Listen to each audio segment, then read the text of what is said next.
if you press right here, is it painful? If it's painful, there is a muscle called the masseter.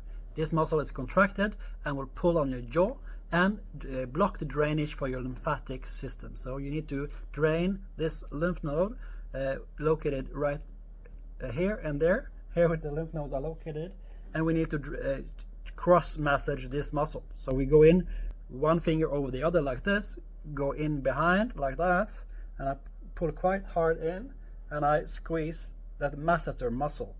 Because when this muscle is not contracted anymore, I can squeeze it like this, and now it's not tender, it's not swollen anymore.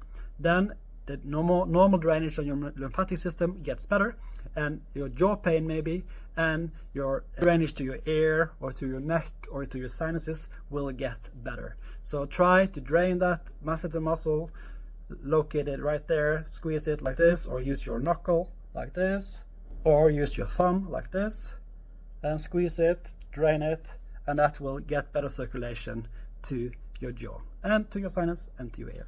And please make sure you subscribe so you can learn more hacks like jaw, sinus, tension headache, or neck pain. I will show you techniques how you can learn how you can fix yourself. Thank you for watching. My name is Rune Aabø, and I try to teach you to get pain-free. Thank you.